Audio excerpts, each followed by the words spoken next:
Assalamualaikum warahmatullahi wabarakatuh. Perkenalkan, nama saya Na, perwakilan dari kelompok 1 kelas S1 Program Studi Manajemen Universitas Teknologi Digital. Di sini saya akan memaparkan materi mengenai peranan Learning Management System dalam mendukung model pembelajaran blended learning. Langsung masuk ke materi. Yang pertama adalah Learning Management System. Learning Management System adalah aplikasi perangkat lunak atau teknologi berbasis web yang digunakan untuk merencanakan, melaksanakan, dan menilai proses pembelajaran tertentu. Menurut Ellis tahun 2009, LMS atau Learning Management System adalah suatu perangkat lunak atau software untuk keperluan administrasi, dokumentasi, laporan sebuah kegiatan belajar mengajar, dan kegiatan secara online atau terhubung ke internet e-learning, dan materi-materi pelatihan yang semua itu dilakukan dengan online. Menurut Yadi, tahun 2010 menjelaskan bahwa Learning Management System adalah perangkat lunak yang digunakan untuk membuat materi perkuliahan online berbasis web dan mengelola kegiatan pembelajaran serta hasil-hasilnya.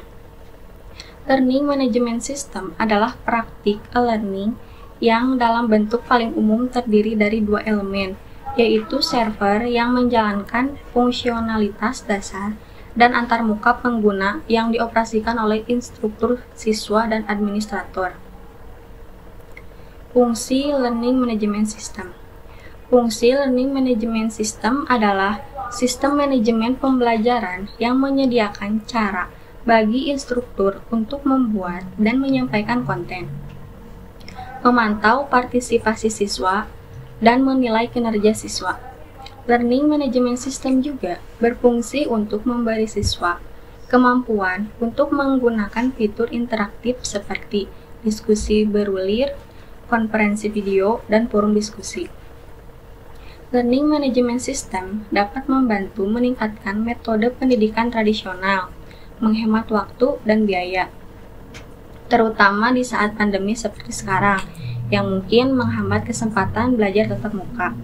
Sistem yang efektif akan membantu instruktur dan administrator untuk mengelola fungsi administrasi secara lebih efisien, seperti pendapatan pengguna, konten, kalender, akses pengguna, komunikasi, sertifikasi, dan pemberitahuan.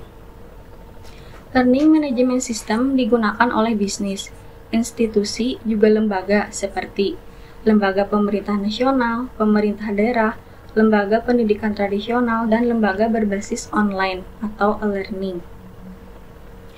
Kelebihan dari LMS sendiri adalah 1. Hemat biaya. LMS dapat mengurangi sebagian besar biaya operasional seperti biaya perjalanan, biaya materi cetak, hingga biaya pembangunan sekolah. 2. Mudah diakses. Karena bersifat online, LMS menjadi sangat mudah untuk diakses dari manapun dan dimanapun, selama pengguna terhubung dengan internet. 3. Mempermudah analitik untuk instruktur. Karena berbasis komputer, LMS memiliki data yang lebih valid dan dapat dianalisis dengan mudah oleh instruktur dibandingkan menganalisis kinerja belajar siswa secara tatap muka. 4. Mempermudah instruktur mengatur materi pembelajaran. LMS didesain untuk membantu instruktur menyediakan materi pembelajaran secara terstruktur sehingga mudah diakses oleh siswa. 5. Metode dan alat bantu pembelajaran yang lebih bervariatif. Karena berbasis komputer, LMS dapat membantu instruktur menyediakan alat bantu belajar dengan lebih bervariasi, mulai dari teks, suara, gambar, video, hingga animasi, agar pembelajaran menjadi lebih menyenangkan dan tidak membosankan. 6. Membantu siswa lebih mandiri. Karena harus diakses langsung oleh siswa, tentunya LMS membantu siswa menjadi lebih mandiri dalam mengatur jadwal belajar mereka sendiri. 7. Membantu interaksi instruktur dan siswa dibandingkan dengan tatap muka. Mungkin LMS dapat membantu instruktur untuk berinteraksi dengan masing-masing siswa dengan lebih personal dan mengetahui perkembangan mereka secara signifikan dari hasil analitik yang diberikan. 8. Membantu dokumentasi materi dan konten pembelajaran. Karena berbasis komputer, LMS membantu siswa untuk menyimpan semua materi pembelajaran mereka dengan lebih rapi dan tidak tercecer kemana-mana. Kekurangan LMS. Kekurangan dari Learning Management System adalah sebagai berikut. 1. Berkurangnya interaksi sosial antara instruktur dengan siswa juga antar siswa. Tentunya hal ini menjadi kekurangan terbesar dari LMS karena tidak dapat menyediakan interaksi sosial secara langsung antar manusia. 2. Proses belajar mengajar cenderung ke arah pelatihan dibanding pendidikan. Ketiga, tidak dapat diakses oleh semua kalangan. Contohnya seperti siswa di daerah pelosok yang masih kesulitan dalam akses menggunakan komputer, ponsel, dan internet. Blended Learning. Blended Learning adalah metode pembelajaran dengan menggabungkan beragam cara penyampaian oleh pengajar kepada peserta didik, termasuk pula mengenai model pengajaran dan gaya pembelajaran yang diterapkan. Metode pembelajaran Blended Learning pun mengenalkan berbagai pilihan alternatif media dengan berbasis pada dialog dua arah dari pengajar dan peserta didik. Jadi, secara singkat, blended learning adalah sebuah metode yang menggabungkan kuliah atau proses belajar mengajar online dan offline. Hal yang menjadi penekanan dalam metode pembelajaran blended learning tidak hanya berfokus pada penyampaian materi yang fleksibel dan efisien, lebih dari itu juga menciptakan sebuah interaksi yang intens dari kedua belah pihak. Perbedaan blended learning dan e-learning. Mungkin sebagian besar dari Anda bertanya-tanya, lantas apa perbedaan blended learning dengan e-learning yang selama ini sudah ada? E-learning lebih menekankan pada cara atau metode pembelajaran yang berbasis media elektronik dan internet sebagai perantaranya. Dengan kata lain, untuk e-learning seluruhnya dilakukan secara online dan kesempatan untuk bertatap muka sangat jarang bahkan tidak ada. Meskipun begitu, e-learning dan blended learning sebenarnya memiliki persamaan karena menggunakan perangkat digital seperti komputer dan jaringan internet. Dengan metode pembelajaran mereka, dalam e-learning hubungan timbal balik menjadi berkurang. Sementara itu, blended learning terhadap interaksi yang lebih intens. Manfaat blended learning. Blended learning adalah sebuah metode yang dapat menjadi sebuah alternatif di Indonesia menghadapi era digital.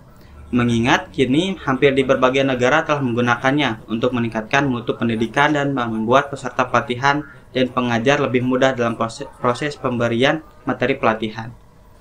Setidaknya, ada beberapa manfaat utama yang dapat Anda rasakan ketika menggunakan metode blended learning di institusi maupun perusahaan. Berikut beberapa di antaranya. Lebih efektif dan efisien. Tidak bisa dipungkiri lagi, setiap peserta didik memang memiliki cara belajar yang berbeda-beda antara satu dengan yang lain. Contohnya saja, ada tipe peserta didik yang dapat semangat belajar sembari mendengarkan musik. Di sisi lain, ada pula tipe peserta didik yang lebih menyukai cara belajar dengan suasana yang tenang agar semua materi mudah diserap dan lebih berkonsentrasi. Perbedaan cara belajar seperti ini memang tidak bisa dipukul rata ketika berada di kelas. Dengan adanya metode pembelajaran blended learning seolah merupakan jawaban dari hal tersebut. Peserta didik dapat mengatur dan memilih waktu belajar sendiri di mana saja dan kapan saja. Tentu saja, selain efektif ini akan memangkas biaya bahkan sampai 50% lebih rendah bila dibandingkan dengan cara belajar konvensional. Tren belajar di masa depan. Tren mengenai blended learning dalam perkembangannya cukup banyak diminati oleh semua kalangan. Tidak hanya bagi para peserta pelatihan saja, tetapi juga institusi maupun perusahaan. Ini dikarenakan metode tersebut didukung dengan berbagai ragam kemudahan seseorang dalam mencari informasi tertentu. Bahkan di sini, peserta pelatihan tidak hanya dapat mencari informasi materi dari kampus atau institusi pendidikan mereka saja, tetapi juga dari kampus-kampus ternama di dunia. Kedua, mendukung pengembangan keterampilan digital peserta didik dan pengajar. Disadari atau tidak, keberadaan metode pembelajaran blended learning juga mampu meningkatkan keterampilan digital dalam proses belajar mengajar, baik itu bagi peserta didik maupun pengajar, dengan menggunakan perangkat digital yang terkoneksi dengan jaringan internet. Para peserta didik dapat berinteraksi secara intens dengan pengajar. Di samping itu, keberadaan blended learning dinilai mendukung adanya akses yang adil pada sumber materi belajar maupun keahlian khusus. Pada peserta pelatihan pun bisa mengembangkan jaringan sosial dengan peserta pelatihan lainnya. Ketiga, peran LMS pada blended learning. Seperti yang telah dijelaskan sebelumnya, blended learning adalah metode yang menggabungkan interaksi tatap muka dikombinasikan dengan perkembangan digital saat ini. Metode blended learning akan berjalan dengan baik bila didukung dengan adanya Learning Management System atau LMS. Pada dasarnya, LMS ini adalah aplikasi yang bisa membantu dalam merencanakan dan mengimplementasikan pembelajaran. Fungsi dari LMS dapat memungkinkan pengelola membuat sebuah kursus atau pelatihan dengan mudah dan memonitoring peserta pelatihannya. Dalam kaitannya pada metode blended learning adalah sudah jelas bahwa LMS dapat diandalkan dalam mendukung proses belajar, sebab keduanya bisa dikatakan saling melengkapi dan berkaitan. Oleh karena itu, penting bagi institusi pendidikan menggunakan LMS terbaik dalam menerapkan metode blended learning. Sekian pemaparan materi dari kami. Mohon maaf bila ada salah-salah kata. Wassalamualaikum warahmatullahi wabarakatuh.